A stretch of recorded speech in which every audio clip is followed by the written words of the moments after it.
So let's get started. We have 12 o'clock straight up here, and wanted to welcome everyone to the Tampa M2E Engineering Webinar Debut Series. Today we are fulfilling a vision of Rudy Martin, the Director of Strategic Business Development at M2E Engineering. He wanted to open an education series for the Condo and HOA clients in Tampa and Orlando. So thank you all for attending today. I am Peggy West, and today's webinar speakers are with two insurance different topics. To open, I thought I'd share an insurance trivia idea that I took from the internet. The insurance industry can accurately trace its formation to the Great Fire of London on September 2nd of 1666. The first insurance company was the Insurance Office for Houses, and this company led to the creation of the fire brigades and firefighting teams. I just thought that was interesting. So let's get started. As I introduce each sponsor, I want to thank them all for inviting all of our guests today, and we have about 300 registered. I want to really commend the board members and CAMs on our webinar for getting involved and gaining all the knowledge you need to run your associations. At the end of this webinar, I'll be sending out a sponsor sheet with all of the contact info of the speakers and the sponsors for you to have to refer to for their services when you may need them. Some quick housekeeping notes. You can get closed caption if you need that. You can also enter your questions in the Q&A section. And if you need to or want to, you can make a comment in the chat box. Sponsors, if you like to, you can also put your name and contact information in the chat box for all to see as well. So let's get started. Here are today's sponsors. I'm going to start out with Vinteum software. Vinteum is represented today by Layla Scola. She is the head of customer success and marketing and my IT support. Couldn't do this without you, Layla, and I thank you so much. Tell me about yourself and tell everyone about what Vinteum does for the industry. Thank you, Peggy. As Peggy said, my name is Layla. I'm the head of marketing and customer success here at Vinteum. I've been working here for 5 years now. Vinteum is a software company. We have two different softwares. Neigbrs by Vinteum provides websites and secure portals for HOAs and condos across North America. And Inspections by Vinteum helps you create reports and do inspections within your community. I'll put my information in the chat box, and everyone have a great class. Thanks again. I also want to make honorable mention of, I think one of your right-hand people there, Yasmin Johannes. She's the marketing manager and does a great deal of IT support. So please tell her we appreciate all she does. Next, I want to introduce M2 Engineering with Georgette Kiriakou. She's an engineer for the company, and she's also the Tampa marketing manager and also today's moderator. Georgette, tell us about yourself. Thank you, and also Peggy. the company. Thank you, Peggy. Good morning, everyone. As Peggy mentioned, my name is Georgette.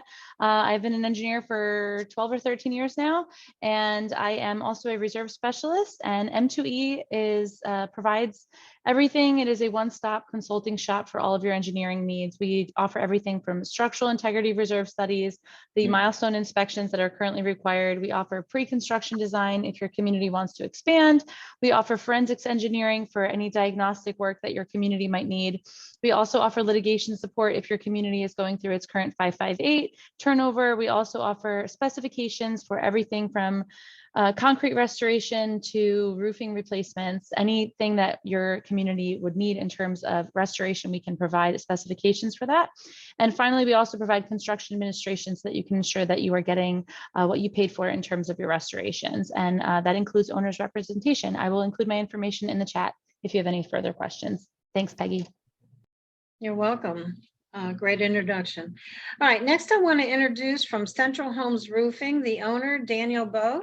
Daniel, tell us about yourself and also about the company. Hey, good afternoon, everybody. My name's Daniel Bowe. I am not the owner, unfortunately, but I'm very close with the owner. I am actually the regional manager of Central Homes Roofing and Solar. We have 5 locations, sales offices, Daytona, Melbourne, Tampa, Sanford. And we're opening up in Bradenton, hopefully in the spring. But yeah, we service areas for re-roof, gutters, exterior paint, and solar. We are one of the largest roofing and solar companies in Central Florida. From coast to coast in Florida, from as far north as Gainesville to as far south as Sebring. Any of those needs that fit that scope of work, we're here for you. I'll put all my information in the chat box so everybody has it. I appreciate you guys letting me be a part of this. Oh, you're welcome. That's awesome. I didn't realize you were so far reaching. Okay, next I want to introduce Nathan Pierce from Down to Earth Landscape and Irrigation. Nathan, please tell us about yourself and your company. Thank you, Peggy. Good afternoon, everyone. Thank you for having me. My name is Nathan with Down to Earth Landscape and Irrigation, and I've been in the landscape industry roughly 10 years, maybe more, but I don't want to figure that out because then I'll just show how old I'm getting. So been in the landscaping business a while. Been with Down to Earth. This is my 4th year with Down to Earth Landscape and Irrigation. We are a full service landscape and irrigation provider. We provide services for HOA and condo associations all over the state.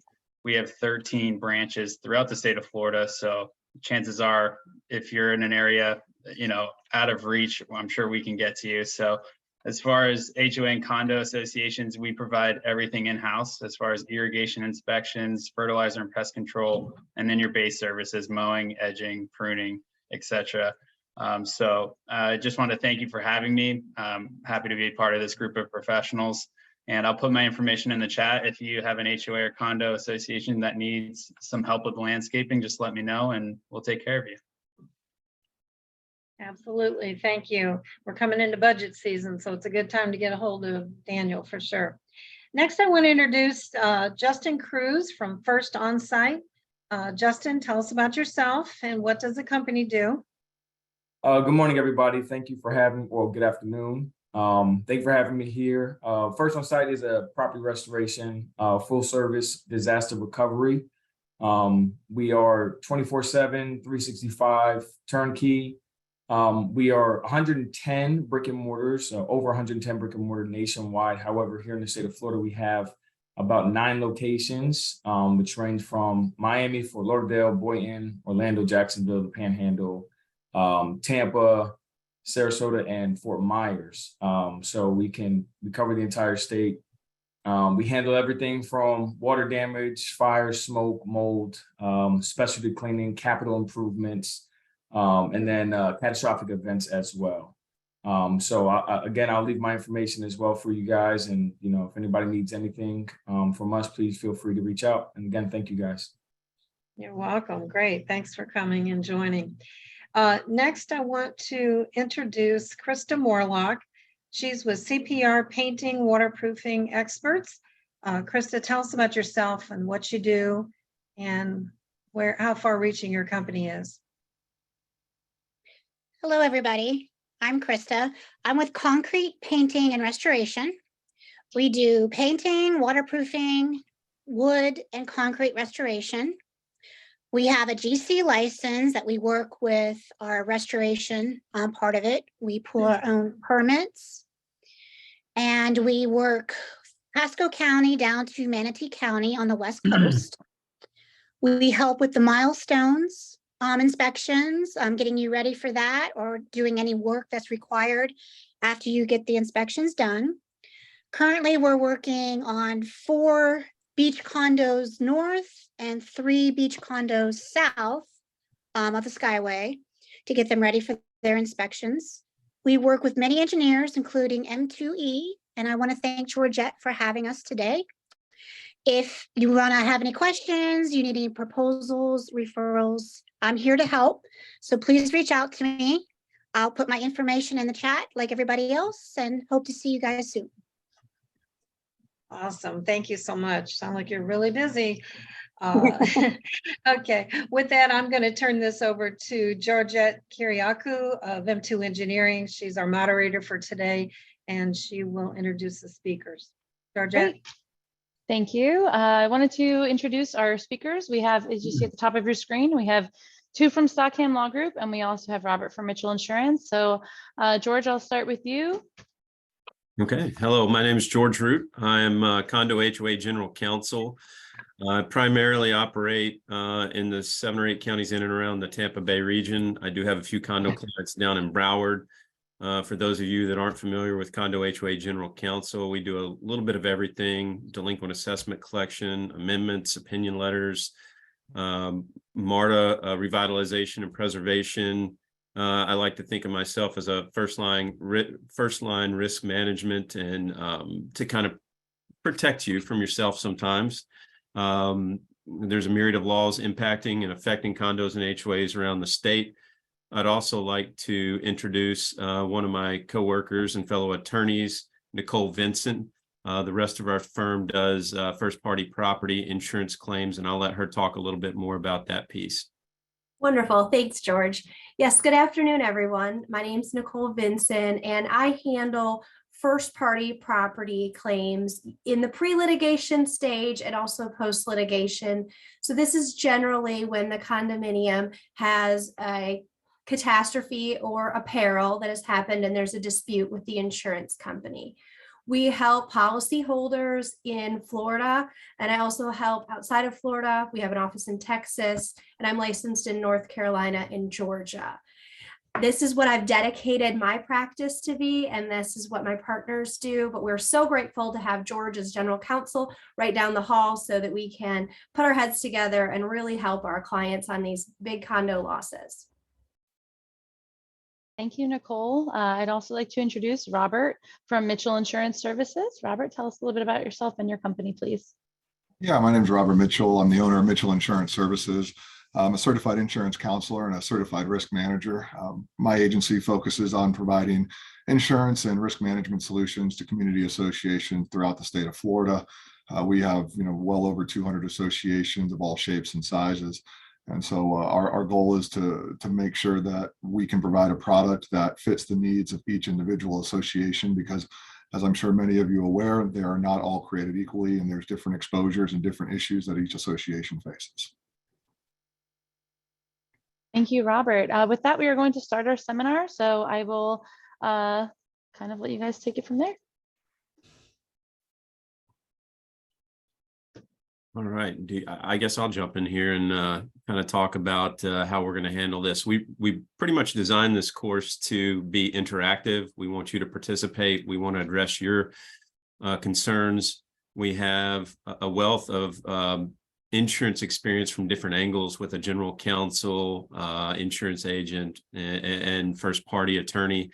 So you're going to get some very different perspectives on this. We're going to talk about the differences between HOA and condo insurance requirements and needs.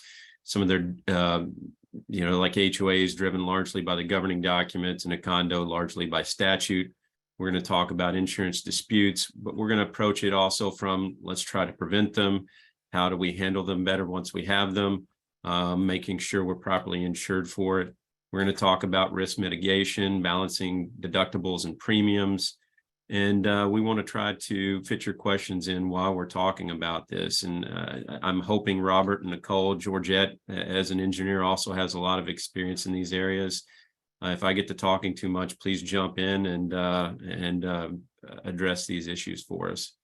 So let's go to the first slide, Georgette. All right, we've already kind of talked about what all our practice areas are and what kind of work we do. Let's go ahead and talk about HOA insurance requirements. And we'll jump in there on HOA. As I alluded to earlier, HOAs are driven, their insurance requirements are driven largely by the governing documents.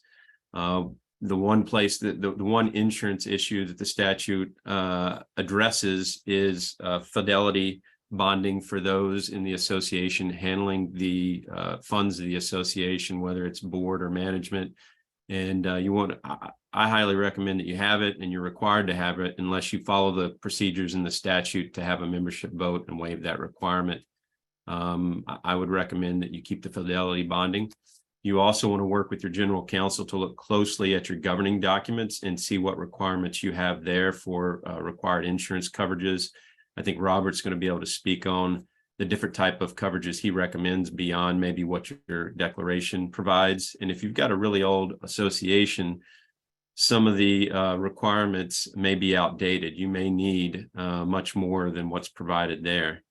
You will see in your powers clauses in the bylaws and articles of incorporation, one of the powers clauses you usually see is it gives you the powers of the association board to go out and get certain coverages and may require you to do it. It'll talk about mandatory coverages. One of the other HOA insurance issues I like to talk about briefly is the concept of forced place insurance. You will have sometimes I see governing documents with clauses that require members to provide you a copy of their certificate of insurance, and it may provide you the ability to force place insurance, particularly in the townhome concept, if the owner doesn't provide the COI.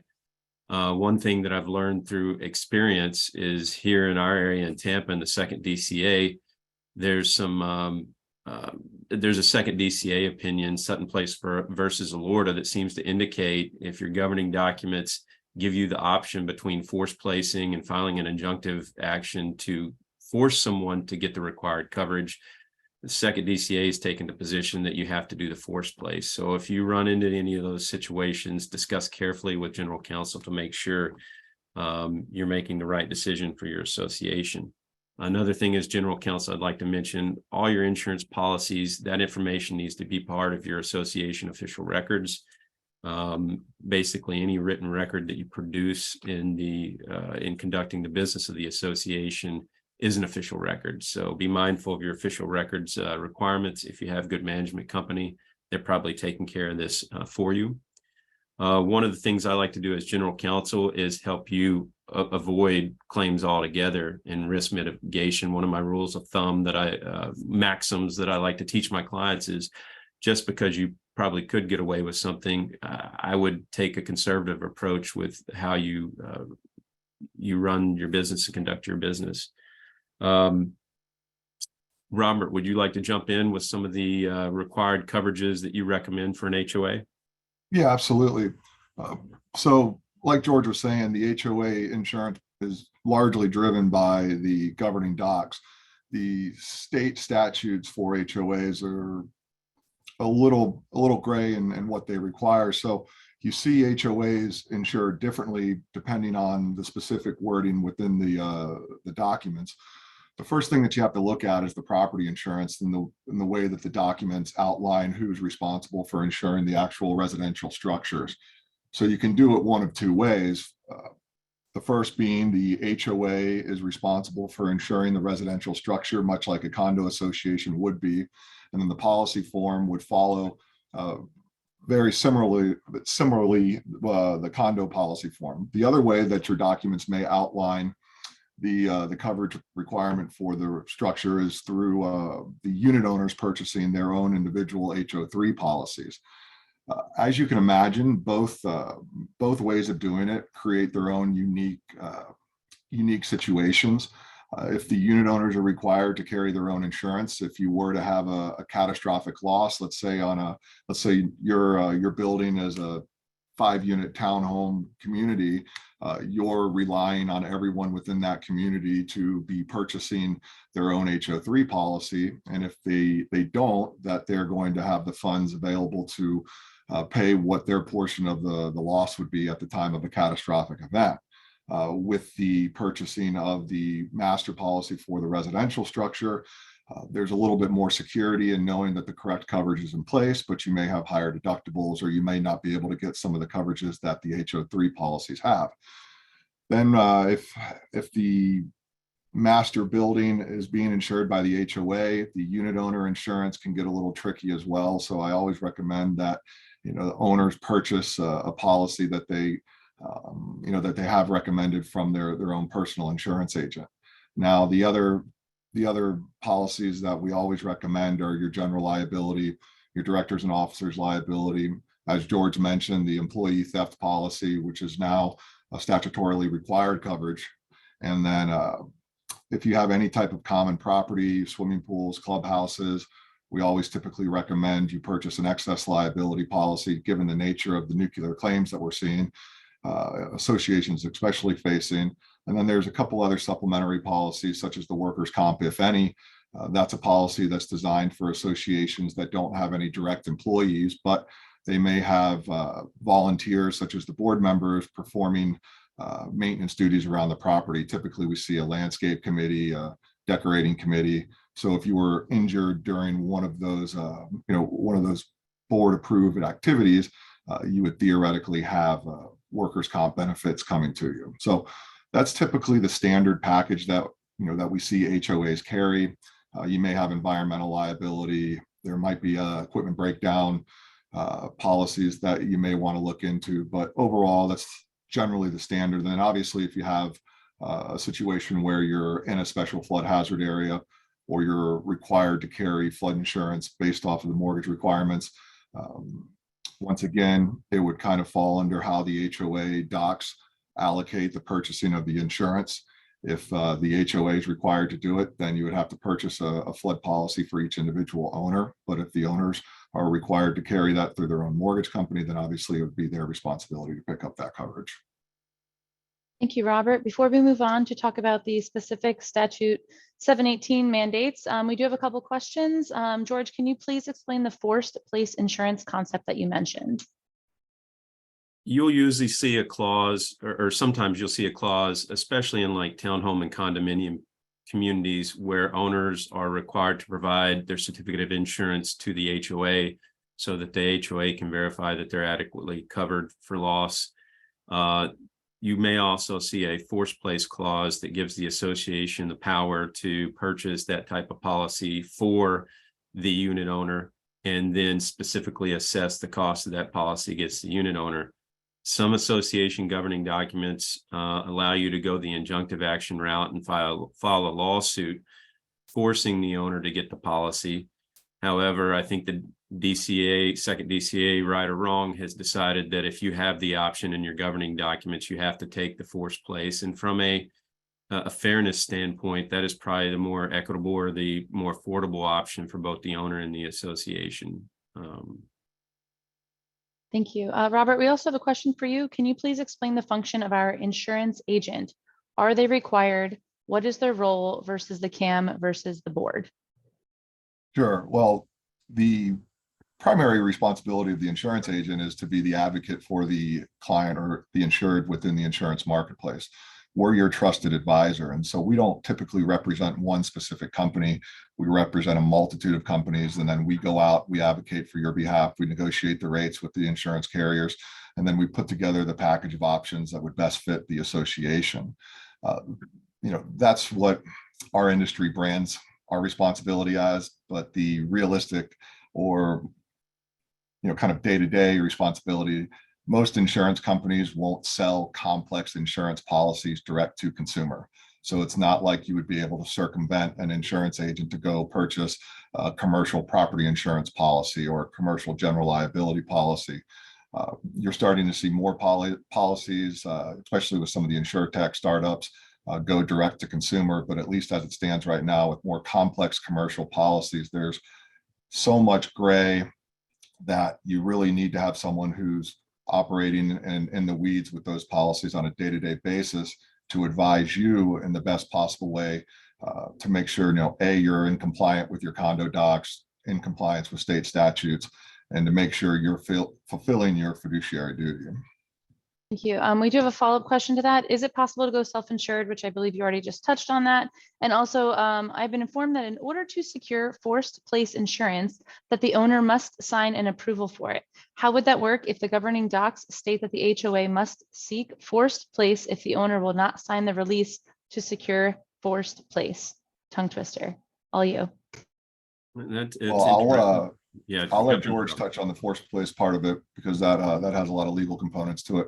The short answer to the question about self-insuring is that it's possible, but Florida specifically requires you to meet a very complex and restrictive set of guidance. You essentially have to operate, as you would from a financial perspective, in the same fashion an insurance company would. So there are certain financial ratios that they require you to have. Just because you choose not to spend $150,000 on an insurance policy and you put that money into your bank account doesn't mean you're self-insuring. If you only have $150,000 and the insurable values for the community are, well north of 10 or $15 million, you clearly would not have enough money to pay a claim in a catastrophic event. And so you would also, and even going back to before that, you would most likely be in breach of your condo docs, because the condo docs would require that you carry coverage as it's outlined by state's statute 718-111. So the short answer is yes, it's possible, but the more comprehensive answer is that it's possible, but very unlikely, and probably not available for most communities given the document requirements. As far as the forced place piece question, I'm not aware. Obviously, if you're dealing with this situation, work closely with general counsel and get an opinion letter on it. Very rarely do the clients actually have to force place. There's usually 1 or 2 violation warning letters coming out from management before it gets to me. And I'm usually sending a violation warning letter before I do a pre-suit offer to mediate. Somewhere along that path, the owner usually provides the COI or gets the coverage and then provides the COI. Very rarely do we get to the piece where we have to force place. I doubt that the case law would indicate that we would need to get membership or the members' approval for the forced place. Otherwise, it would, the forced place wouldn't mean anything, the power to do that. But if you get to that point, work closely with general counsel, double check and make sure there's no membership approval process. I don't think there is. And I don't know, maybe Robert can speak on, have you ever had to do a forced place policy? No, I've never experienced, any type of forced place coverage outside of just what the lenders would put on unit owners that weren't compliant with their specific mortgage requirements. Nicole, There's a little, oh, go ahead, Nicole. I was going to ask Nicole if she had anything she'd like to add with regard to HOA insurance requirements or any advice she has in that arena. So what I'm seeing once we're into the claim portion is that there's a lack of knowledge, and I think it's really important to use your broker and to use your agent and really get an understanding of what coverages you have purchased, how this is going to play out in a scenario like a hurricane. It's not uncommon here in Florida. So the time to be doing this all is now. Thank you, Nicole. One of the things I wanted to mention earlier while we're on this slide, and I think we'll probably touch on it later too, whether it's a property policy, D&O, whatever the case may be, general liability, one of the things that's important to do is if you have a potential claim, if you're getting attorney letters, one of the first things I'm constantly saying to clients is put your carrier on notice. Let them know, because you don't want to lose a potential claim because you failed to put the carrier on notice. And we'll probably get into later in the presentation the difference between putting them on notice versus filing a claim and those implications. The other piece I alluded to earlier, talking about official records, maintaining those for the association. It's very important that you maintain your maintenance records, all those kind of things. In the event you do have to have a claim, you being able to show that you mitigated your damages and you've been working hard to maintain your infrastructure is going to go a long way. And I think Robert can probably attest to the fact that the better you reserve and maintain, probably the better coverage you're going to be able to get, more affordable premiums, that kind of thing. Yeah, absolutely. The two key things that the insurance companies are looking for right now are when the roofs were last replaced and the deferred maintenance that the association hasn't taken action on. As George mentioned, obviously the more well-kept communities are going to be the ones that have the more favorable rates available to them. But in today's marketplace, it's not so much about how much it's going to cost you if you're not maintaining the building, but it's going to potentially be, can we even get coverage in place? Specifically in the wake of the Surfside condo collapse, if buildings have structural issues that are known and not addressed, then you might not be able to get insurance coverage for that specific building.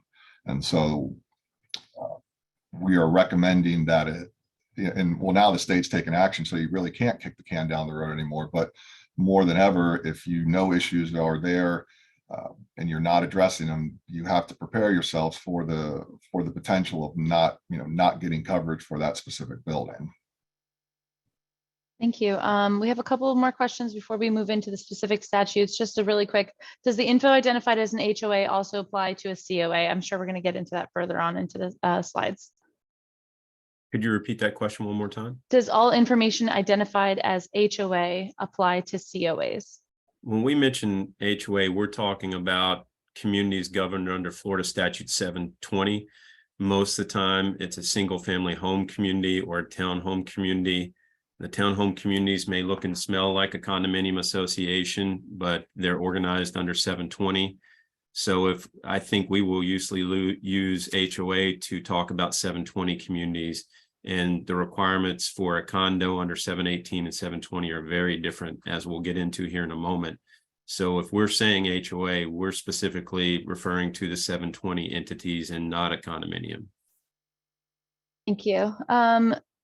Robert, question for you, as this is an educational seminar, not a sales seminar. Is there any benefit to shopping insurance agents, and do different insurance companies offer discounts with specific carriers? Yeah, so the way that insurance is purchased for community association, it's a limited pool of carriers that are operating in the state, specifically on the property insurance side. I was looking at a fact the other day. 33 carriers left the state of Florida this year alone. Over the course of the last 2 or 3 years, we've had north of 12 companies go insolvent altogether. Right now, because rates are so high, we get a lot of calls asking, can you help us on our premium? Can you get a better quote for us? And my first response to those calls is, well, are you unhappy with your agent, or has your agent done something that has broken your trust with them? And if the answer is no, our agent's great, but we're just worried about the cost, then I'll politely decline to work with them. Independent agents that focus on community associations have access to roughly 90% of the same insurance companies. And so I don't see a real benefit to quote unquote shopping the coverage. When you're purchasing insurance for your community, it needs to be done so on an interview basis. You need to trust the person you're working with. You need to understand what type of service platform they're going to be providing for your community. And you're going to want to make sure that what they're providing aligns with the goals of your insurance risk management program and your budget. So if the agent that you've been working with has been a trusted advisor for you, they've provided you with exceptional service, then my suggestion would be to stay where you're at and ride out the storm. If you feel the agent hasn't been providing those services to you, then that's when you would want to get your insurance committee together and set up an interview process with a couple different agents. Because if, like I said, you can't really get multiple quotes, especially on the higher value condo associations. Thank you. As we move forward, I just wanted to mention that there are several co-op board members within the chat. If some co-op issues can be addressed from time to time today. Thank you. Are we ready to move forward to the chapter 718? Yes. Okay, great. I will move forward with our slide. A number of years ago, the Florida statute 718-111-11 was changed to enable a more uniform type of coverage policy. I'm sure Robert can go into that a little bit more, but it basically wants to make sure it dictates, what the unit owner is responsible for insuring versus what the association is responsible for insuring vis-a-vis the common elements. One of the big things I like to note for clients is your maintenance, repair, and replacement in non-insurable loss could be very different than the type of coverages that you're required to carry and what you're responsible for in the event of an insurable loss. So make sure you work with counsel, your manager, to fully understand your maintenance repair obligations could be very different than what your insurance obligations are. Let's go to the Yeah, next, unless Robert wants to comment on this slide at all. No, I just was going to say, I think that's an important distinction between an insurable event and an uninsurable event, what the responsibilities of both parties would be.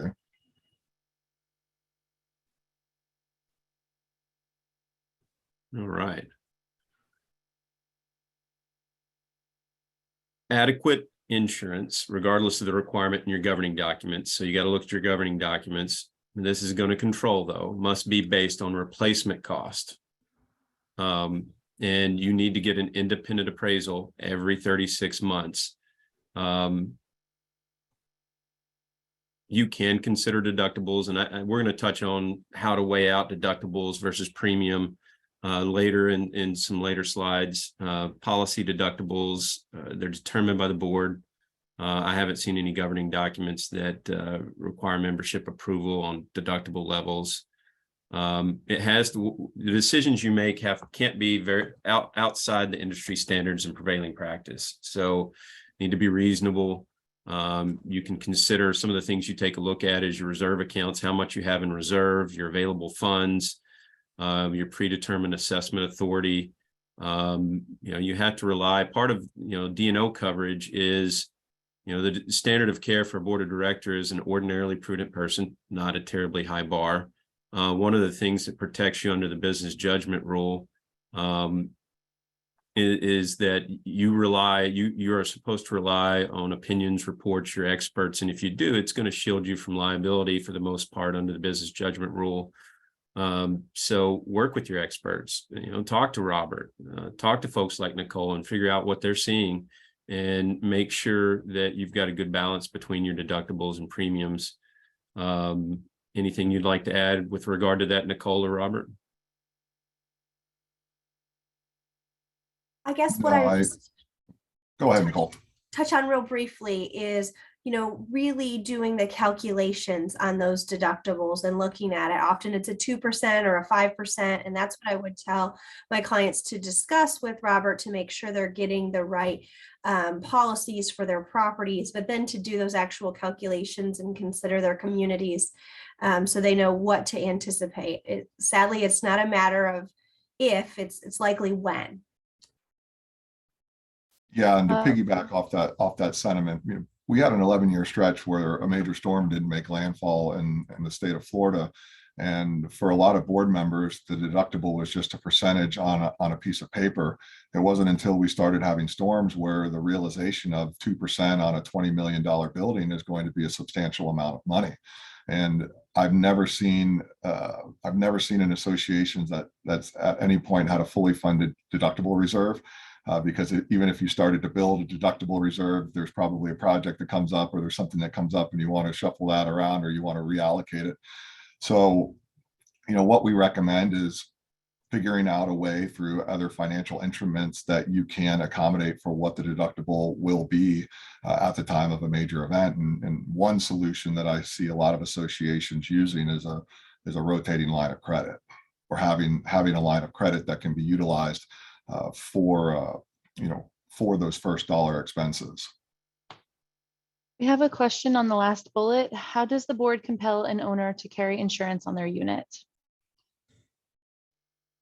And typically through forced place clauses or injunctive action, anytime an owner, whether it's, failure to get the required coverages, if they're in violation of any covenant, you could pursue injunctive action against them to force them to comply with the governing documents. We have one more question while on this slide. Why in a newer HOA did my insurance on my house go up several $100s from last year? Going to a different agent from last year, the premium was reduced $1,000. It is an incredible situation for the cost of homeowners insurance. From Bud Connolly. Yeah, so I'll create a distinction between homeowners insurance and the condo master insurance policy. So homeowners insurance operates a little bit differently. And so just as a little, view behind the veil, so to speak, the way most personal insurance driven agencies operate is if the premium goes up 20 or 30% year over year, they're not going to remarket or reshop your coverage. Whereas agents who are working with community associations on the master policies, we're shopping, well, if we're doing our jobs, we're shopping your property policy specifically on an annual basis. So there's more opportunity for savings on a personal lines side of things because there's more carriers that are available to provide coverage first and foremost. So that's why you see that. But depending on, you know, the questioner is fortunate because they are in a newer association. So insurance companies like new shiny things. And so that's why you were able to get multiple options on your homeowner's insurance. If you're living in an older community, or especially an older coastal community, there's fewer and fewer carriers that are available to you, and Citizens policies have increased by more than 1 million this year alone, I believe, or within the last calendar year. So you may not have multiple options available to you if you live in an older building or a coastal community. And I can just add too, with the homeowner and the residential policies, I do anticipate to see a rise in premiums across the board. And I think that the thought is to save for next year as well. But there's apples and then there's oranges. So it may be that if you have an homeowner's policy, you're really going to want to look at, is this different than what I had for the extra $1,000? It may very well be, and you've got to get to a really skilled broker to understand the differences and read the policies. It's the best thing I can say. If there's nothing else you remember about Nicole, she said, please read the insurance policies. We're going to put that as your quote of the day. A couple of questions based on what you said, Robert. Can a condo association get coverage from Citizens, and is there any special underwriting required? Yeah, so condo associations can get coverage through Citizens. It's a basic form policy as opposed to a special form policy. So when well, that's for non-coastal accounts, excuse me. But then if you're a coastal association, Citizens would be able to offer you a wind-only policy, and then you would have to solicit another property carrier to do an X-wind policy. In order to be eligible for Citizens, there's two criteria, or at least two of their stated criteria. You can't find rates, or you can't find coverage through a standard admitted market. So if you're working with an excess and surplus company who's not admitted in the state of Florida, you can go to Citizens, or the rates that you're able to obtain through an admitted company in the state are 20% higher than what the Citizens rates will be for comparable coverage. So those are the two stated requirements in order to be eligible for Citizens. But then from an underwriting perspective, Citizens for condo and homeowner associations has two additional documents that they're going to require. So, well, depending on the age of the building, if your building was built prior to 1975, they're going to require an electrical assessment or an electrical inspection form be completed to determine the adequacy of the electrical. The reason why they have it at 1975 and older is because there was a lot of aluminum wiring being installed in communities at the time, and there's certain breakers that have been known to fail over time, and so that's why they set the criteria for 1975 and prior.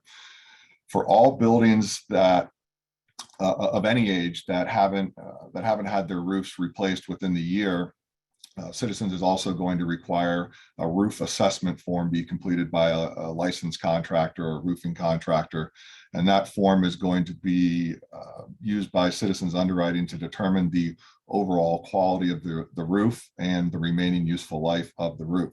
So Citizens will not accept the building for coverage or consider a building for coverage if there's less than 1 year remaining useful life on the roof.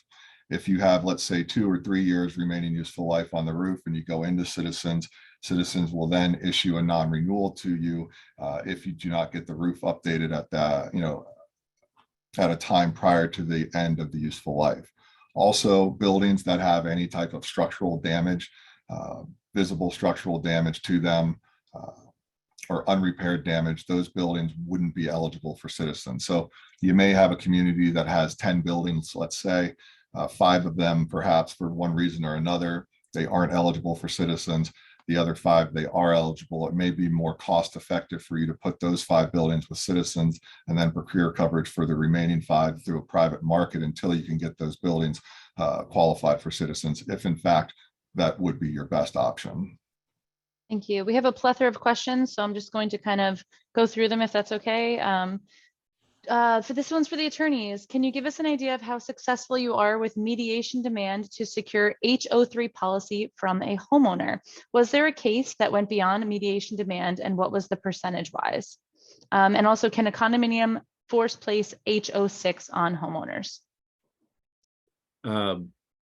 Number one, I have not had to litigate this issue.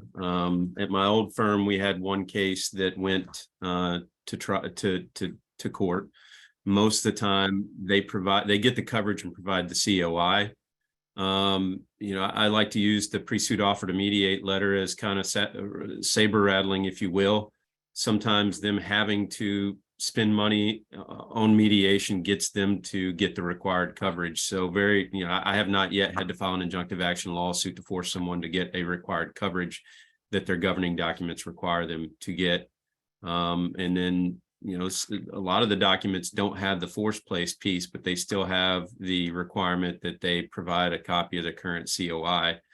I think the offer to mediate process is usually pretty successful to get the coverage provided, because, if not, if they don't participate in mediation and then you have to file the injunctive action to force them to get the required coverage, there's going to be prevailing party fees and costs. And if they didn't participate in the pre-suit mediation, they're not even going to be able to recover their fees and costs if they're the prevailing party. So I've only seen one get to litigation one time, and that was probably 7 or 8 years ago. Yeah. Next question. Are the insurance rates and premiums dependent on the insurance company's financial stability? How does an owner determine the insurance company's financial stability and rating? Yeah, so the rates primarily are driven by the overall market environment. And right now, the market environment is such that, especially here in Florida, that there's carriers that are in fact on the brink of financial insolvency. And so they are increasing their rates to try to get to what the actuaries consider more actuarially sound. For years, the rates have been lower than what the actual exposure has been for properties in the state of Florida, especially when you consider the inflation that's driving up replacement cost. That's really flared up over the course of the last couple of years. So the short answer to that question is the rates are not strictly determined by the financial solvency of the company, but the financial solvency of the company can certainly play a role into what rate they're going to be charging for a certain type of policy. So you have admitted companies and non-admitted companies in the state of Florida. An admitted company, they have to file their rates with the State Office of Insurance Regulation for approval. So if they want to be admitted, they can't submit some off-the-wall rate filing because the regulators would kick it back. The excess and surplus companies, they typically offer the same product through either a regional or national basis. And the way that property and liability insurance is regulated in this country is on a state-by-state basis. So if they're offering a comparable product to multiple states in a regional or national level, they're not going to want to submit their rates with all 50 state offices of insurance regulation. So they'll let their rates be dictated by, what buyers of insurance in the market are willing to pay. So they will offer a rate that's cheaper if they want to be more competitive, or they're going to offer a rate that's more expensive if they don't want to have a ton of exposure in that area. Thank you. Next question we have is. The second part of that is regarding the financial solvency or the financial rating of the insurance company. AM Best is one of the rating agencies. Demotech is another rating agency. And then there's a new one, KBBPR. All of their rates can be found online most of the time by doing a simple Google search. But even if you don't want to take that step, just ask your agent who's selling you the policy what the ratings are of the companies being provided to you. Thank you, Robert. Boards are getting creative with agents to find savings in insurance. What are your feelings towards having 2 agents providing the coverage for the tier and layered programs? So for the tiered and layered programs, and for those that may not know what that individual is referring to, is when you can't secure property insurance through one individual company. You have to get multiple companies involved to build what's known as a property insurance tower. So there's only a handful of companies right now that are willing to take on full aggregate limits in a singular location that go beyond the scope of maybe 5, 10, 15, or 20 million in insurable values or replacement costs. And so in some cases, specifically in cases where you're not eligible to get into Citizens, you'll have to work with your agent to get anywhere from 2, 3, 4, 5 companies involved to build that property tower. What I can tell you on my side of things, we work with multiple brokers that have access to multiple companies. In most cases, both brokers have access to those companies. In some cases, they have exclusive access. And so from my perspective, as your agent, I work with multiple brokers in some instances to build a layered program or a layered tower. The only time where I would see it as beneficial to the client or the association's perspective to get 2 agents involved would be in the event that one agent may not have access to a specific company that would participate at some level in that property tower. But I would see that situation as unique and more rare than the common basis, going back to what I mentioned earlier about how agents typically have 90 to 95% of the same companies that we would be soliciting for coverage. Thank you. We have the next question. What happens when an older condo cannot get insurance? What do they do? So that's a tough one, and we're seeing it more and more. The reason why you can't get insurance, one, you don't want to pay for it, or more specifically, 2, you have structural issues that deem your building ineligible for coverage. So if that is the case, then what you have to do is you have to take action on the specific issues that aren't allowing you to get coverage. And once you take that action, you can then petition the carrier based off of signed proposal, an expected completion date, and Citizens or another private company may take you on once that's done, or they may require that they wait until you get the work to be completed.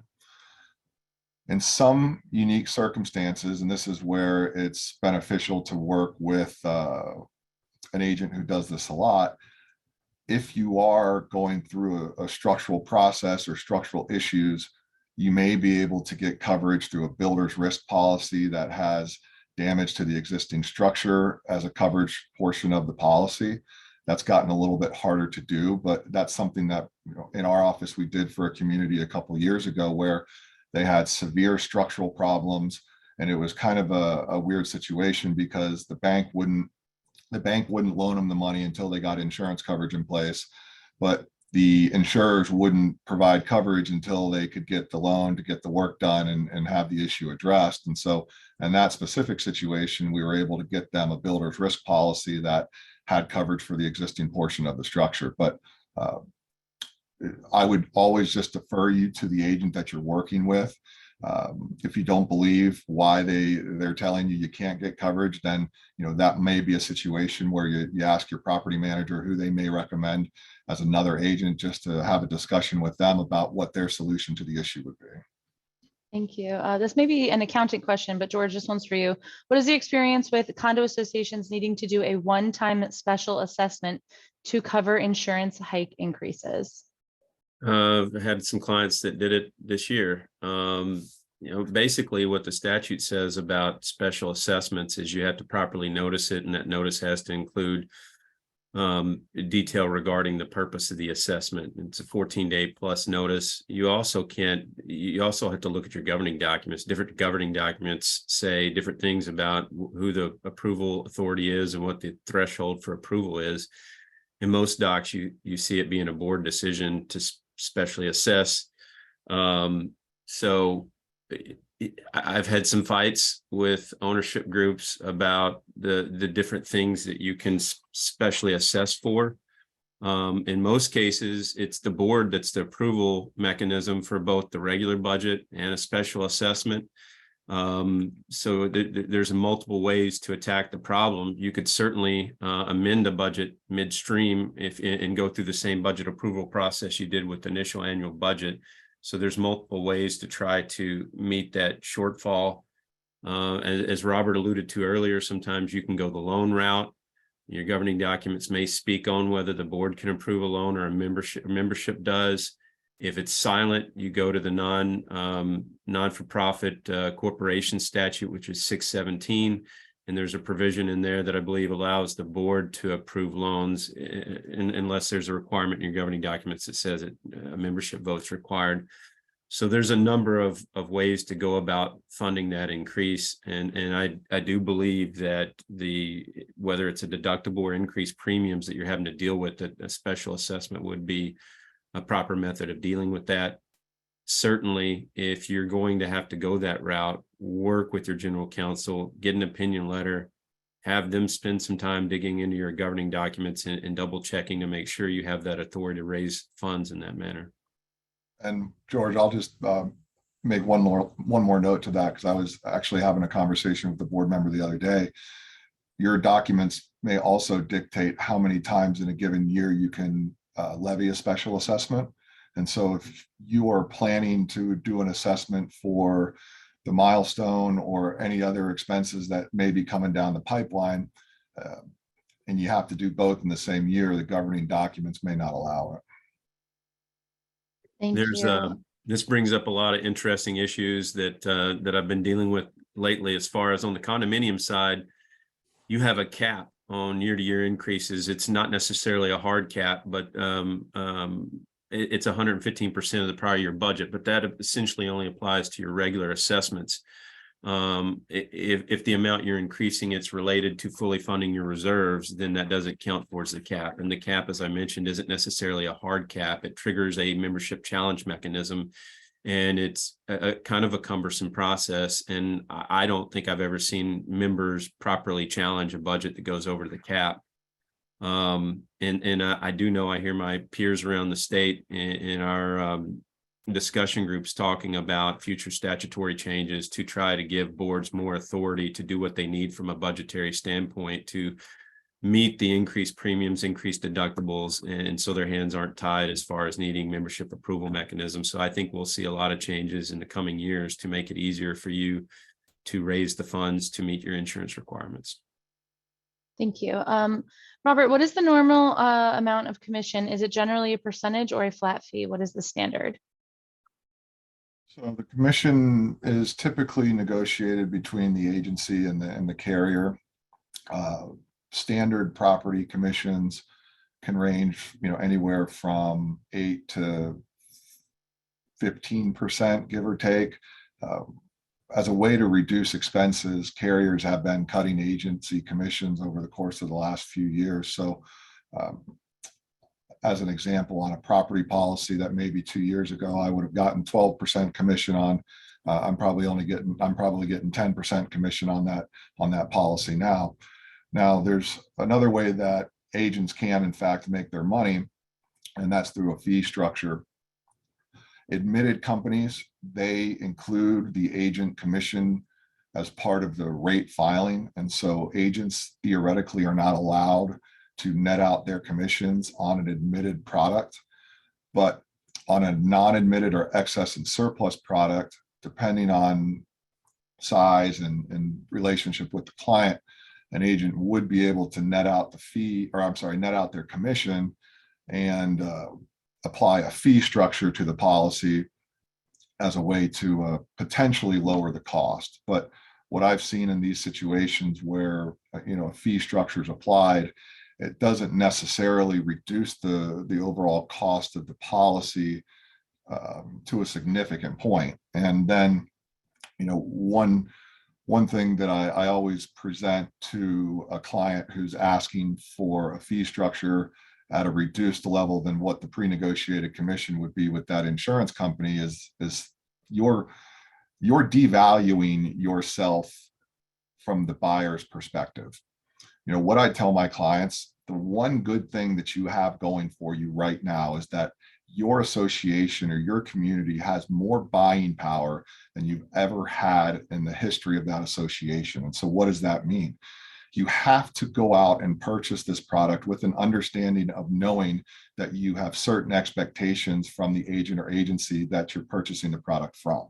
And if you devalue yourself or the agent makes less commission, then you can't demand certain services or certain platforms from the agent or the agency.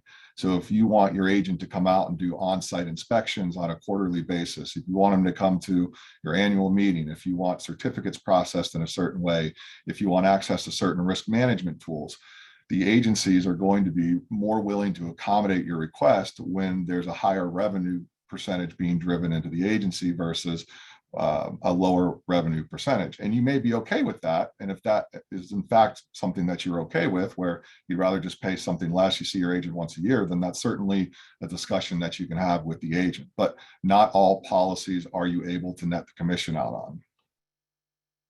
Thank you, Robert. We have a question from Megan that says, what alternatives do we have to ensuring the entire evaluation of the property?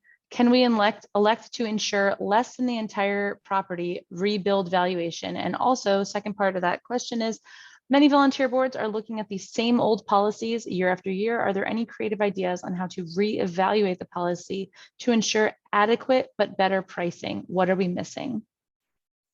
Yeah, so I'll touch on the insurance to value. First and foremost, the state statute demands that adequate property insurance is purchased for condo associations, regardless of any amount required in the declaration and the replacement, and it has to be based off of the replacement cost as determined by a third-party appraisal that's required to be purchased every 36 months. So that's the first part of it. And the second part of it would then be your condo docs. In most condo docs, they do require that you insure to 100% of the value for property insurance as determined by that third-party appraisal. Now, let's for a minute say that you're okay with being in breach of the documents and being in breach of the state statute because the cost is so substantial that this is the only way that you can move forward.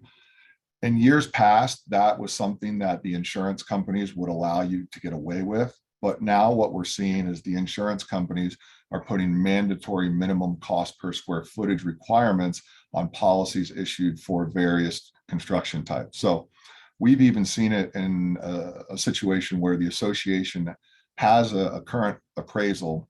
And when we shop the insurance to the carrier, the appraisal is, let's say, 2 years old, and it's a joisted masonry building.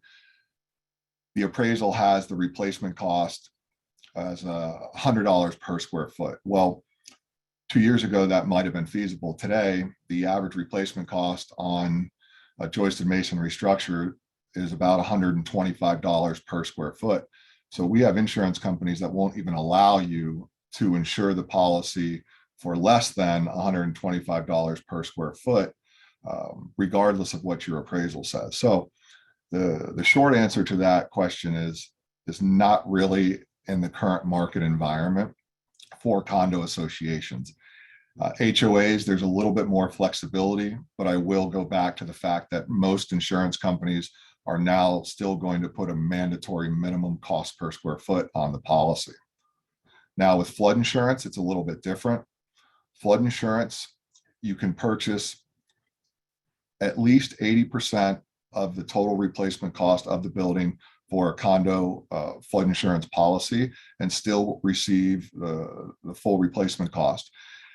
From a mortgage perspective, the lenders will allow or approve a unit transaction on a community that has a flood insurance policy where they're not purchasing 100% of the replacement cost value, but they will likely require the unit owner who has the loan through that company purchase additional coverage to meet the balance that would be required for the loan protection. So from a property insurance perspective, there's really not much flexibility. From a flood insurance perspective, for those communities that are in a special flood hazard area, purchasing the 80% or 90% is an option. I do see another question here in the box. What percentage of flood insurance is required if not in a flood zone? So I'll go back to that 80% number. if you're a condo association, the condo residential condo building association policy, anything purchased below 80%, you will not get the full replacement cost up to the amount purchased. You would be getting hit with a co-insurance penalty. So even if you're not in a special flood hazard area and you do want to carry flood insurance, I would recommend that you carry at least 80% of the coverage. If you're an HOA and you're purchasing it on a standard flood insurance policy and you're not in an X zone, then there's really no mandatory requirements or mandatory recommendations that I'd make. Thank you, Robert. I see that there are still 12 questions. We will get to them. We are going to move forward a little bit in order to ensure that everyone receives their CEU credit, and we will touch on them a little bit further on throughout. So we're going to move on to the next slide. George, go ahead. Sure. The condo statute says that you may, there's not a mandate on D&O coverage, but I highly recommend that you get the D&O coverage. It's relatively reasonable premium wise in comparison to the other type of coverages. And that's one of the biggest issues I see come up a lot. And you're definitely going to want to be shielded and protected by the D&O. Like I said earlier, as long as you're acting with the care of an ordinarily prudent person, you're relying on your experts, you're doing your fiduciary duty, you're going to really have to step far outside the bounds of your authority and agency to have, if you will, your corporate veil pierced there and be individually liable. I mean, somebody could still try to sue you individually, but your carrier is going to jump in there and get that dismissed pretty easily. As far as the property policy, it needs to provide coverage for your common areas and any as originally developed, and all the alterations and additions that you've made to the common elements. Your coverage is going to exclude the areas that the homeowner is responsible for insuring, which is basically the interior of the unit, the fixtures, everything on the inside. It gets very specific in the statute. And like I said earlier, your maintenance repair obligations could be very, very different than what 718.111 is telling you to do here. Nicole, would you like to add anything with regards to the common area policies dictated by statute versus the homeowner or the condominium owner responsibilities? So once again, I think it just really behooves the boards and the CAMs to go over all this information and make sure that they understand what's being covered, especially when you've got a double peril problem you could be faced with, like a flood and a wind event, to really understand your coverage. And one of the things we experienced with Hurricane Ian, and I don't want to dive too much into it deeply, but personal property items being in storage areas where the unit owners were convinced that that was common property, and there's just no coverage for that. Those need to be covered by individual flood policies, and having a meeting ahead of time would have solved that problem instead of it being after the fact. And before we move on from this slide, can we please speak to coverages that apply in a named peril such as sliders? Sorry, say that again. It says, please speak to coverages that apply in a named peril such as sliders. Like sliders. I'm going to ask this. I'm going to ask the speaker to, or I'm going to ask the question asker to reiterate that question. We're going to move on to the next slide until they re-ask that question, but it is based on this topic.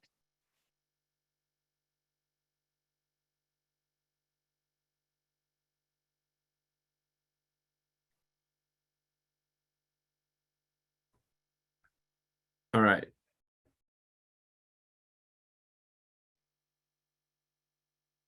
Yeah, I guess we can just, is there anything else that we want to touch base on regarding this slide, or do we move to another one? Okay, never mind. I think we've covered a good portion of this. If you guys want to move on, do we have any questions germane to this section? One of the things I'd like to note here is that there is an ability for the unit owner to repair certain areas that may be the association responsibility, but they really need the association's permission to do so. And the association and this is in the event of an insurable loss, and the association gets to approve their repair mechanisms, that kind of thing. Sometimes you have owners jump in there and take on condominium common area repair obligations that they probably don't have to. So you do have the authority, probably in your governing documents in here pursuant to the statute, to that unit owner has to check in with you before they start, repairing an area that they're not responsible for. You see this come into play a lot with the drywall. Typically, the association is responsible for ensuring unfinished drywall in, and then the finish and the interior of the unit would be on the owner. So they have to come to you to get your permission to do those areas. Yeah, On and that I do. topic- Go ahead, Robert. Sorry, I do see that the question was Stated. reposed, and so what the question is: when sliding doors move to owner's responsibility, doesn't that situation change in the event of a named peril? So you have a couple limited common elements: windows, doors, HVAC. Those are the unit owner's maintenance responsibility. But when it comes to an insurable event, it's the condo association's responsibility to insure. So if you have old windows that are failing and you need to put new windows in, it's your responsibility just because of end of useful life. Same thing with your HVAC or your air conditioning unit. If it's end of useful life, it's your responsibility to repair and replace. Same thing with your doors. But if we are in a situation where we have a hurricane and the building's destroyed, the association's master policy would cover the repair and replacement cost for the windows, the doors, and the HVAC system. Thank you. That touches on both of those questions from both Leslyn and Richard.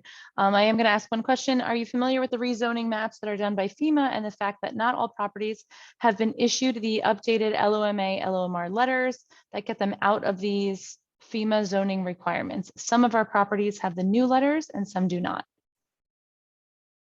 Yeah, so Pinellas County, Pasco County, and basically the entire state of Florida over the course of the last handful of years has been updating their flood insurance rate maps. So a LOMA or LOMR letter is a letter of map of amendment or letter of map revision. Essentially, what those letters do is they remove a specific property from a special flood hazard area and place them in a non-special flood hazard area, or they take them from a VE zone, which is the highest rated or highest risk zone, and place them in a lower rated zone. The purpose is either to, A, save on the overall cost of the insurance, or B, remove the insurance requirement altogether. And so when the maps change, generally, the letter of map amendments have been reauthorized. If there's certain communities that had letter of map amendments or letter of map revisions prior, and those letters haven't been reauthorized, my recommendation would be to contact the building department or the floodplain management department for that individual community and see if they can't look into the situation for you. If that is a dead end and they tell you that there's nothing that they can do, and this is the reason why it wasn't reauthorized, then there are flood surveyors that you can contact, and they can give you guidance on what the process would be for them to help you get a new letter of map revision based off of the updated maps. Thank you. Did you guys want to continue with slides, or should we knock out a few questions? Let's knock a few out. Okay. Let's start from, we have one. Given the high deductibles, are there any ideas to self-insure, as it is nearly impossible to recover costs unless there is a very significant catastrophe? Robert, I know you touched on this before, if you just want to quickly recap. Yeah, so as I mentioned before, self-insurance theoretically is possible, but first it might be in breach of your condo docs because your condo docs might not allow it. Assuming that the condo docs do allow it, in Florida specifically, there's a very restrictive and narrow set of requirements that the state allocates towards communities that would be willing or interested in going that route. In most cases, you're not going to be in a financially compliant position to be deemed as self-insured.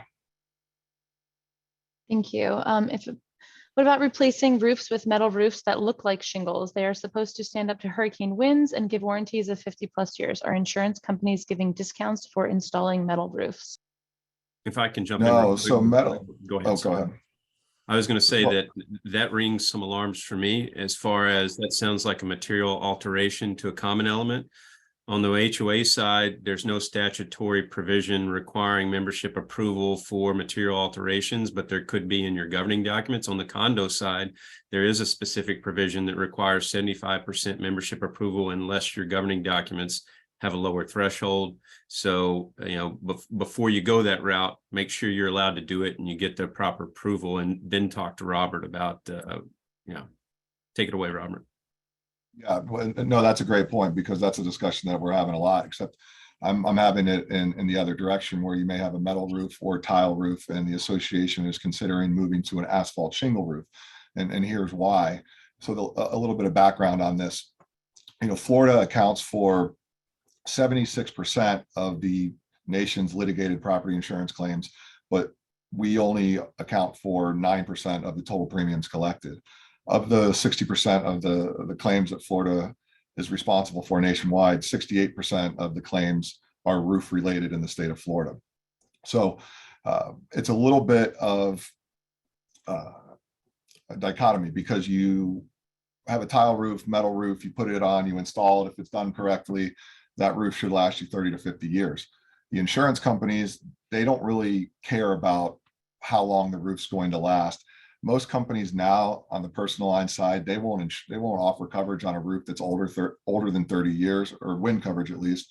On the community association side, the cutoff for most private carriers to consider new coverage is 20 years. Some will go 15 for new review, but most all private companies now, they're going to be non-renewing you if you have a roof that's older than 20 years and it's not a structural roof. When we're discussing how to plan and reserve for the future roof replacements that communities need, a lot of my communities are accelerating, especially the ones with the asphalt shingle roofs. They're accelerating the timeline of the traditional 20 years to 15 years, given the current state of the insurance market. So we're in a very hard market right now, and roofs are the biggest thing that the insurance companies are looking for.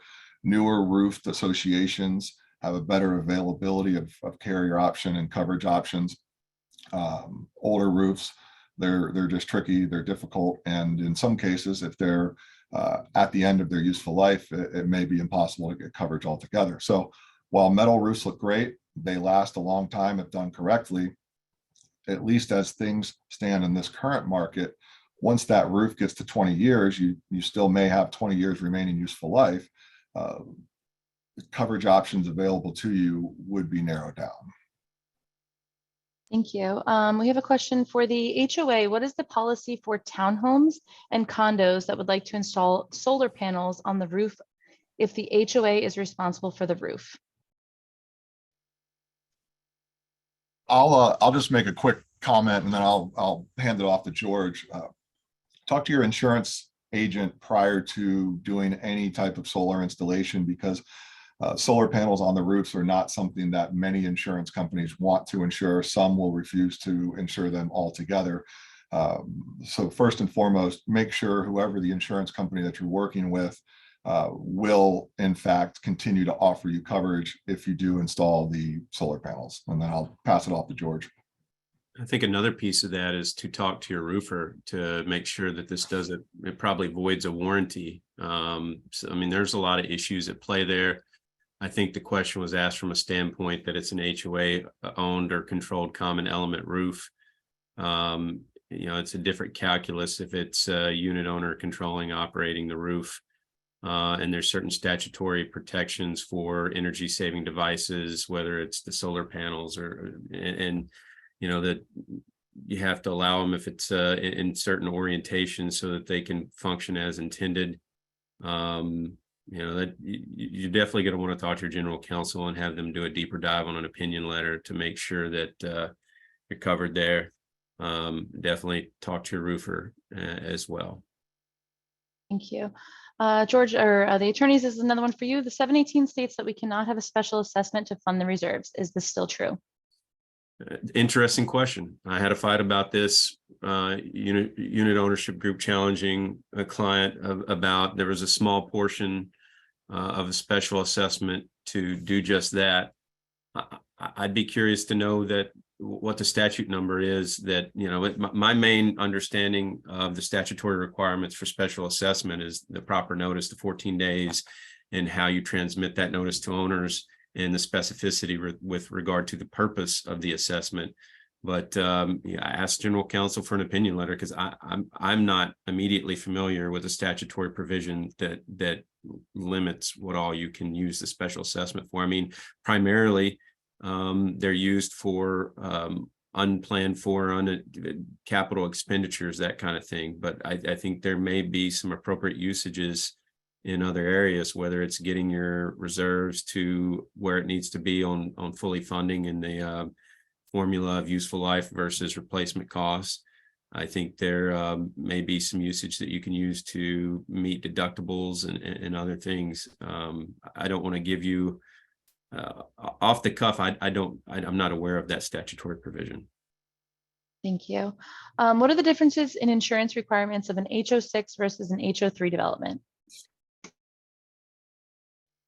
Well, the HO6 is specifically titled the condo unit owner policy.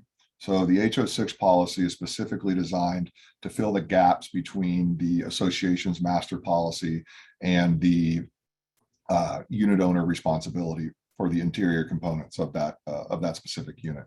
The HO3 is a standard homeowners insurance policy. So that would be in a situation where you live in an HOA, the association is not responsible for purchasing purchasing property insurance for the residential structures, and that falls on your responsibility as the owner of your townhome or your plot. So you would purchase the HO3 policy to cover the entire structure itself, as well as the interior premises liability. Now, I will just touch on this, but this is a situation that can get a little tricky. When you're an HOA that insures like a condo, there are situations where insurance companies will issue an HO6 policy, even though it's an HOA and not incorporated under 718-111. And that can create some issues, especially if there's a water loss that's below the association's all other perils deductible, and the HOA bylaws state that the unit owner is responsible for the repair and maintenance of the drywall. So your HO6 policy wouldn't cover any damage to your drywall. And so if you do live in a homeowners association where you or where your community purchases the association or residential property policy, you do need to talk with your personal insurance agent to determine the best coverage for you. Thank you.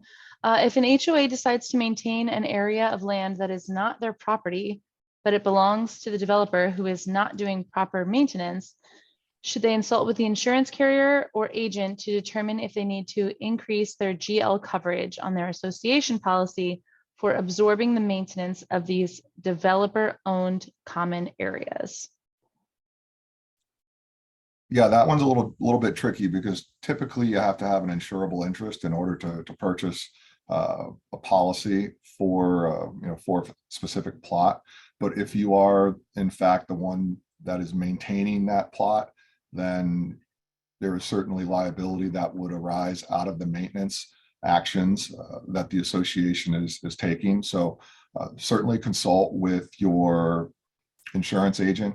Some carriers, they may not even charge you for it. Other carriers may want to know what the acreage is of the land, and they will add that to your policy for a premium associated with that specific hazard. Thank you. Okay, we're going to do one more question and then we're going to move forward. What are the owner's options when the condo board of directors does not purchase flood insurance, even though the condo complex is in a flood zone AE? Are they liable for lawsuits? Yeah, so that's a tricky one.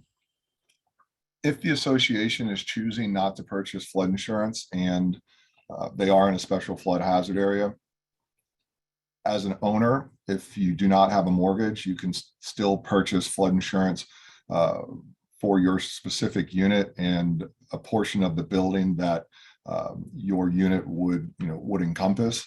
If you do have a mortgage, then your mortgage company would force place the flood insurance coverage on you.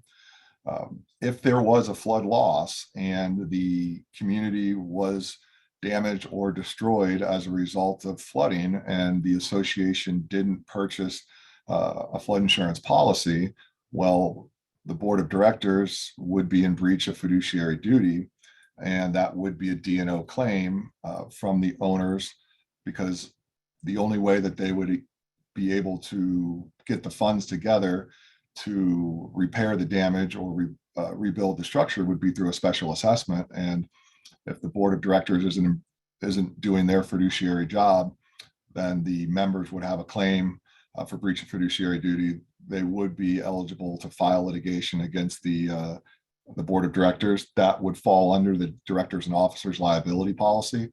That would be $1 million standard limit, and then you would potentially have excess or umbrella coverage. So whatever those limits are would be the maximum available that the association members would potentially be able to get from the insurance carriers if the board is in fact not doing their jobs in purchasing the coverage.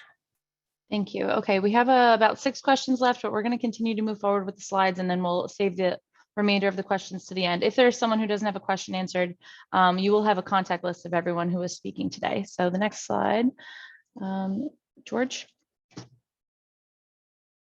Okay, this is talking about, if the majority of the members of the association agree, you can opt out of the provisions for the allocation, repair, and reconstruction expenses as provided in the declaration. You can opt out of that. The vote has to be approved by the voting interests without regard to mortgagee consent requirements. And this is, I'm not sure I want to get too bogged down in this aspect of 718-111. Let's go to the next one, because I want to make sure we get to the different policies. I want to make sure that we get to preventing claims, handling claims, and that kind of thing. We talked earlier and alluded to the different types of coverage. We've covered that as ad nauseum. So let's go one more. All right, from my perspective, preventing claims. If you're properly reserving for your infrastructure, you're going to be doing repair and maintenance as it comes due, and you're going to have a better insurable property. I mean, the better you maintain it, the less likely you're going to be susceptible to wind-driven rain damage. You have a duty to, once you have a claim, to mitigate your risk. If Nicole will get into it in a moment, but if you have an insurable loss, they're going to want to see your maintenance records, which you required to be a part of your official records. And I don't want to steal her thunder, so I'll let her kind of take over and talk about this process. Thank you, George. So usually what happens is someone meets me, it's usually a board of directors or a community, after there's been some kind of catastrophic loss. And George is right. The key things for me is to understand what the pre-loss condition was of the building or buildings. What were we looking at? I'm going to go through all the meeting minutes. I'm going to look at the studies and the engineering, and there's going to be that person who comes in and tells me, whether I'm asking or not, about the condition of the property. And they're going to do the same thing with the carrier and tell them, their piece and their thoughts on it. So the best thing that you can do ahead of time is to make sure to get ahead of this and to document when the repairs have been done, when the maintenance has been done, to show that the building was in good condition. And there's good condition, and then there's great condition. And sometimes it's hard from the photographs to see that, but it will shine through in these claims. So then when it comes to the point that there is a claim, then the key also again is communication and documentation and understanding what is going to be the focus of this claim, what's going to be the the scope of the damages. And this is can be a Herculean task, especially when it is, a significant loss. So there are ways to do this properly and ways to do this right. I think some of the best things is for the boards to do is to communicate together, to interview, not just hire the person who comes up the driveway. This is a great organization that has those people who've assisted the CAMs and the associations before the loss. And that way, you've got like a trusted list of who should come on site and who should be involved, and to really take a beat and take a breath as you go through the process, and not just lurch into another tornado, another set of problems, but really understand the problems. And that way you can get the full insurance payments that are due to you under the policies, because you've done it the right way. One of the things the slide was talking about is reserves on the condo side. You're required to fully fund reserves for a number of categories, everything over 10,000, pavement, building envelope, roof, and work with counsel and your CPA, your management, to make sure that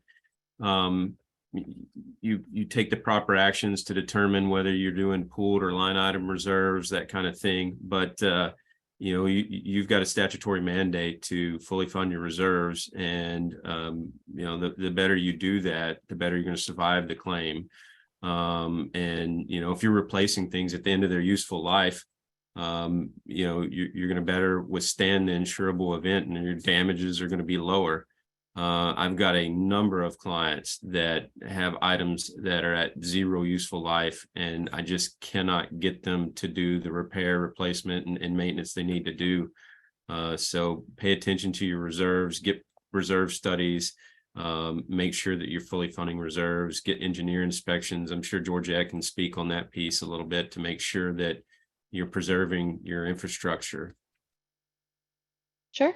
Just really quick, because I know we only have 28 minutes left, and I know we have 9 questions to go. Just obviously just the separation between what is required for you to fully fund on your structural integrity reserve study, which must be done via the component method, and what is required to be on your capital reserve study, which can be utilizing the pooling method. So just speaking with your engineer, understanding the difference of those, understanding how to fund each one, making sure that you're covered. We have had insurance companies who have called us to give them a copy of their last reserve study and their last maintenance schedule to determine what they've been doing. I'm assuming at the point of claims. A lot was happening after the Hurricane Ian. We were getting a lot of calls. I'm going to move to the next slide.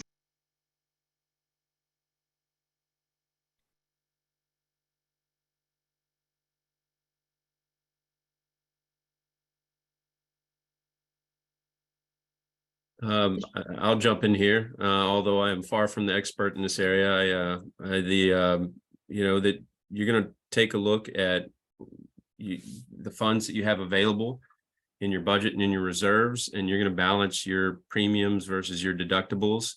I had a condo client that their deductible on an Ian claim was about $800K. So we had to have damages over that amount before we even started getting help from the insurance company. So it's a big calculus. We alluded to earlier that there are mechanisms in the statute to self-insure, but it's so cumbersome.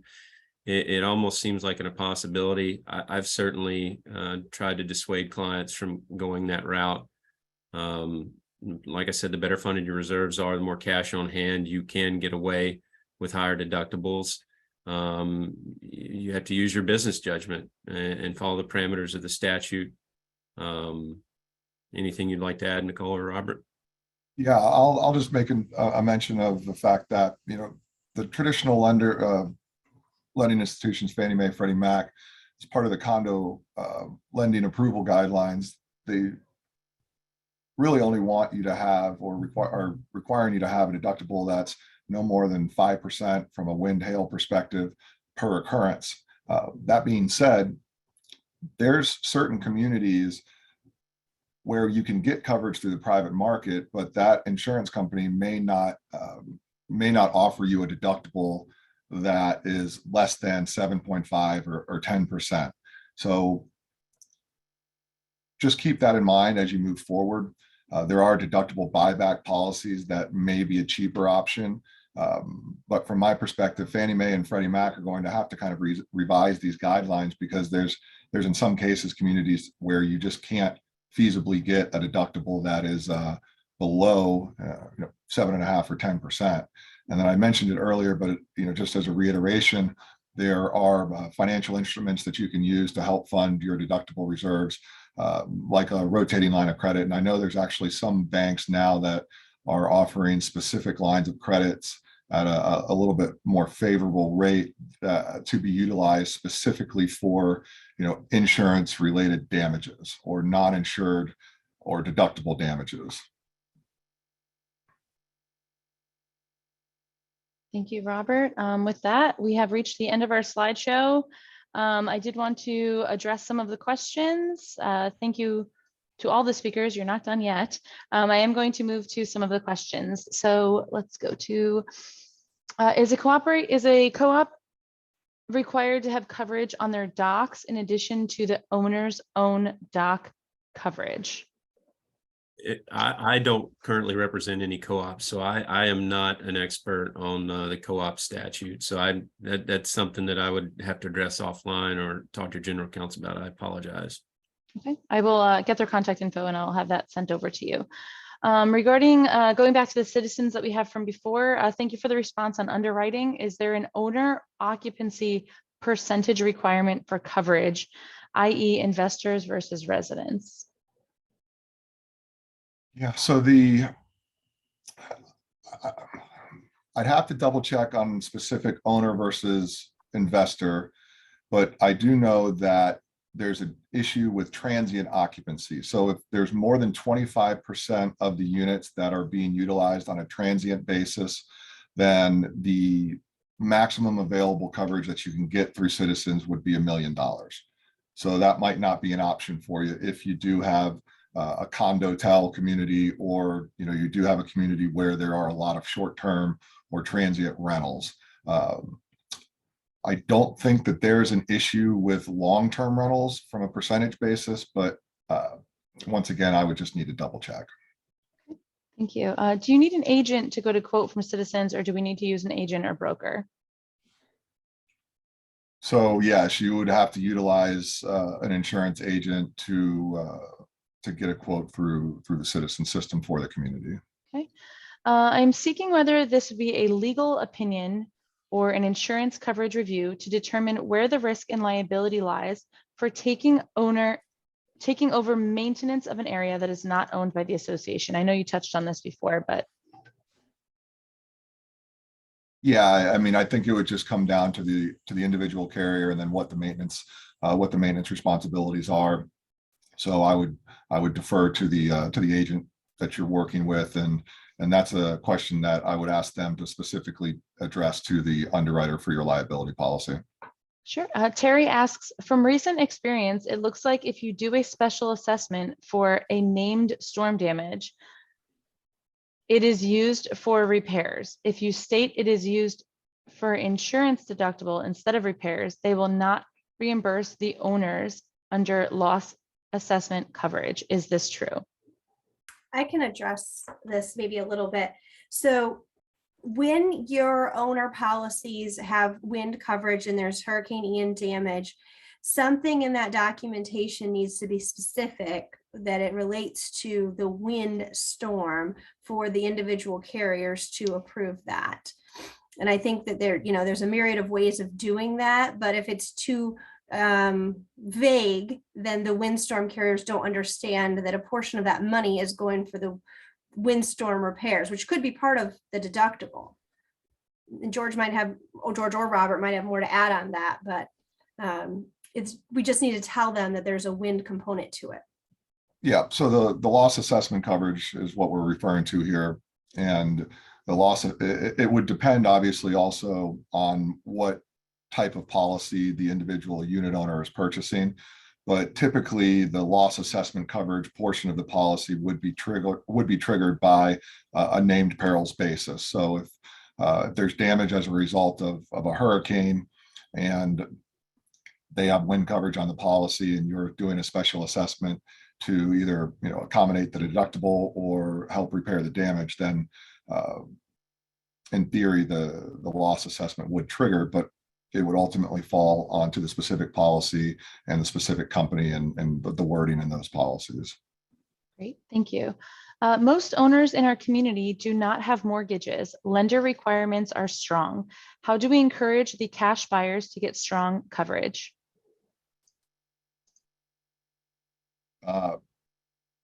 I can kind of defer this to George for further comment, but the number one thing would be to have the bylaws require unit owners carry a certain type of coverage. But then it becomes an enforcement issue. And I think we touched on that earlier. And so, George, I'll kind of let you carry that. Yeah, if you have a covenant that specifies different insurance requirements other than what's in the statute, you could attack it from an injunctive. I mean, any covenant that's there that they're not abiding by, you can attack it from an injunctive action standpoint. But we're talking about annual policies. By the time you work your way through the violation enforcement system and litigation, you're going to be out of that policy period. Sending the pre-suit offer to mediate, going that route, oftentimes gets them to comply with specific covenants. I mean, that's one route to take. I think questions like this are very fact specific. You need to dig into the individual set of governing documents. As Robert said, you may be able to add an amendment that helps you apply more pressure in this area. Thank you. I was told by our attorney that forced place coverage by a condo was not legal anymore. Our condo documents state that property insurance is mandatory for owners. The board of directors sent a letter to the owners stating that the owners had to provide proof of insurance. Can the board of directors actually purchase insurance and expect the owners to reimburse the board of directors? I don't know. I'd have to do research on that. I mean, you need an opinion letter. If they're, I would hope that their opinion, that if they sought an opinion letter from the attorney, that he ran it down and gave them a thorough opinion. There's certain areas you ask 10 general counsel, you should get the same answer from each one of us. There are certain areas that are more ambiguous. You may get some different answers. So there's nothing wrong with getting a second opinion. I encourage my own clients to get second opinions on particular hot button issues to make sure that we're giving you the right advice.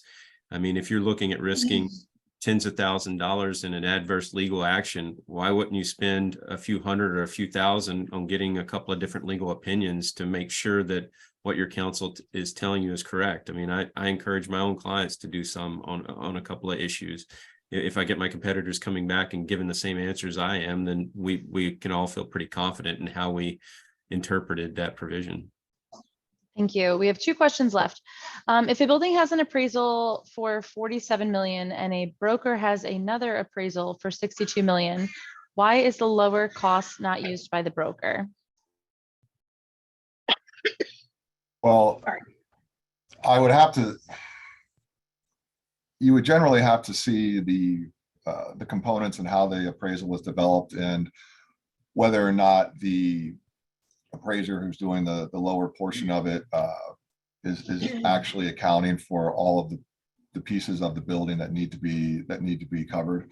There's also been situations in the past where appraisers will kind of finagle the numbers to try to get to a lower figure that isn't, the actual replacement cost given the current market environment. So for a couple reasons, I would be extremely suspicious as to why, if all things were created equally, and we're talking specifically about the property insurance, why you would have such a huge disparity between one versus the other.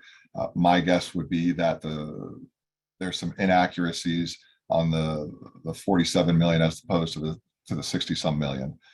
That being said, I will make a comment that the appraised value for the flood insurance versus the appraised value for your property insurance, the flood is always going to be higher than your property insurance because the flood insurance policy for condo associations, it covers more aspects of the building. And so if it's the same appraisal and you have 2 different values, One might be the flood value and one might be the hazard value.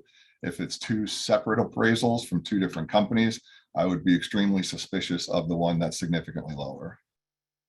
Thank you. We have a question. Can owners buy their own catastrophic damage to their unit? So typically when you think of catastrophic damage, you're talking about hurricane or flood. And your HO6 policy for condo unit owners, that would incorporate or that can incorporate hurricane wind coverage. If you're concerned with flooding, you're in a special flood hazard area, your condo association may have a building policy, but you may also want to purchase an additional policy for your contents or any upgrades that you made to your unit. For both property and flood on the master policy basis, it's going to only pay to repair to original construction or original installation, like, kind, and quality. So any upgrades to your unit, you know, if it was carpet and you got the bamboo floors now, that needs to be accommodated in the limits that you're purchasing on your personal insurance policies.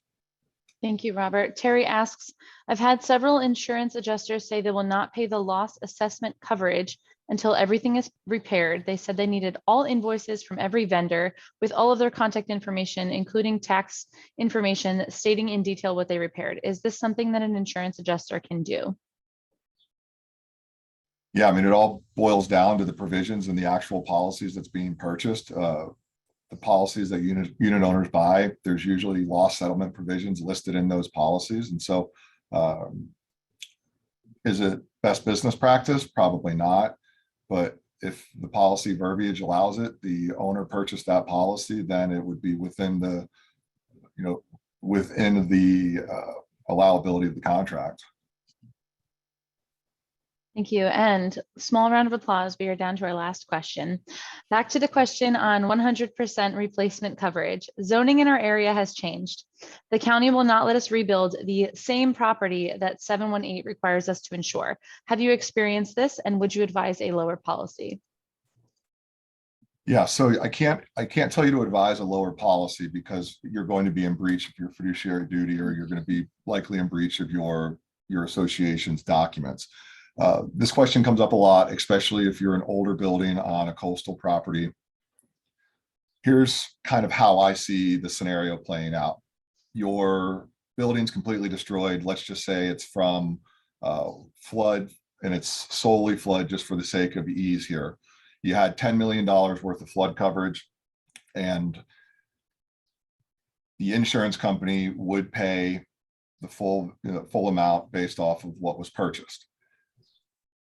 In the event that you cannot rebuild that exact structure, building requirements that you raise it, or let's say you have 50 units, you can only put 35 units on there now. That's when things are going to get tricky and you're going to start wading into the legal environment. You may have to buy out certain owners.